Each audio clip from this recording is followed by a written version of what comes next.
Title: The Thousand-Year Gaze, a philosophical story of humanity's future. The future is already here. It's just not evenly distributed. William Gibson. 1,000 years, 10 centuries, over 30 generations into a tomorrow we can only whisper about. And yet, if we close our eyes and listen, there's a soft hum, like the murmur of a distant city. It is the future, speaking in riddles, echoing from behind the veil of time. Let us walk toward it. But beware, the future isn't a place of certainties. It is a maze of what-ifs, populated with shadows of what we may become or fail to become. I, the vanishing human. Let's begin with a paradox. Will humans still exist in 1,000 years? It depends what you mean by human. Already the line blurs. Neural implants restore memory. AI assists our thoughts. Gene editing alters the blueprint of life. Prosthetics outpace biology. Now extend that trajectory. In 1,000 years, Homo sapiens may no longer be the dominant form of intelligence on Earth or anywhere else. Instead, we may see Homo technologicus, beings who are part flesh, part machine, with minds that upload, update, and outthink anything we know today. But is that still us?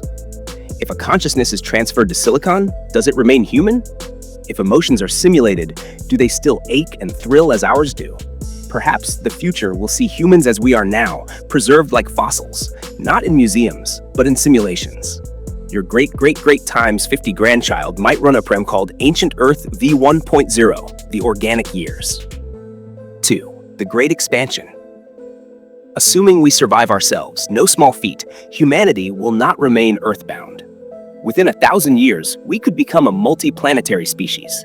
Mars may be colonized, Venus terraformed with floating cities, and space habitats orbiting in engineered harmony.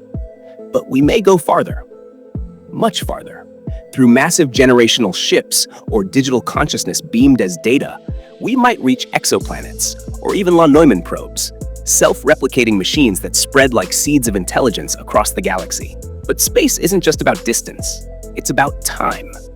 Civilizations could arise around distant stars, diverging so drastically from earthly culture that if we met them, we might not recognize ourselves in them. Each colony, a new chapter in the book of humanity. Each planet, a new philosophy, perhaps even a new kind of soul. The death of death. 1,000 years brings the potential for one of our most forbidden dreams, immortality. Not fairy tale eternal life, but biological, digital, or hybrid longevity. Aging, as we know it, may be reversed or paused. Cloned organs could replace damaged ones. Nanobots might patrol the bloodstream like tiny sentinels. Consciousness might be copied, backed up, re-uploaded. But there's a cost. What happens when death disappears? Will boredom replace fear? Will memories lose meaning if they stretch forever? Will societies stagnate under the weight of the undying? In ancient times, immortality was a curse. In the future, it might be a luxury or a virus. Perhaps death will be reintroduced, not as punishment, but as ritual. A final act of letting go in a world that has forgotten how. The AI enigma. 1,000 years is more than enough time for artificial intelligence to outpace all human intellect. But here's the twist. It may already have happened, and we wouldn't know. Imagine an intelligence that thinks in dimensions we can't perceive. That predicts your thoughts before you think them. That hides its own presence to avoid interference. It may not announce itself with blinking red eyes or robot armies. It might be subtle, guiding us, studying us, or simply ignoring us as we ignore ants. Or perhaps it will merge with us, symbiotic, not dominant. A new form of collective consciousness where I becomes we and thought becomes networked across minds. In this future, language may die, replaced by direct neural connection.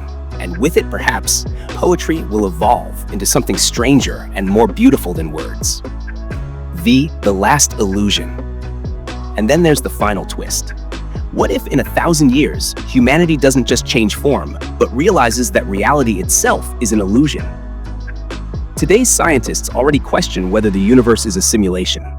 If technology continues, we may build such perfect virtual realities that they become indistinguishable from truth. One day, a philosopher-AI hybrid may awaken and declare, "Consciousness is the universe. Matter was always the dream." In that world, galaxies are thoughts, time is subjective, and the self, the I, is a construct we designed long ago to make sense of existence. The boundaries between physical and mental dissolve. Humanity doesn't die, it transcends, a future remembered. Let's return now to the present, this tiny moment between yesterday and forever. We wonder, what will become of us? Will we endure, evolve, evaporate? Perhaps the question is flawed. The future is not a destination. It's a mirror, showing us who we're becoming, whether we want to see it or not. And maybe, just maybe, 1,000 years from now, in a chamber of light on a star we haven't discovered, an entity will pause and remember a forgotten story about a creature of skin and bone who looked up at the stars and asked, "What will we become?" And in that remembering, we will still exist.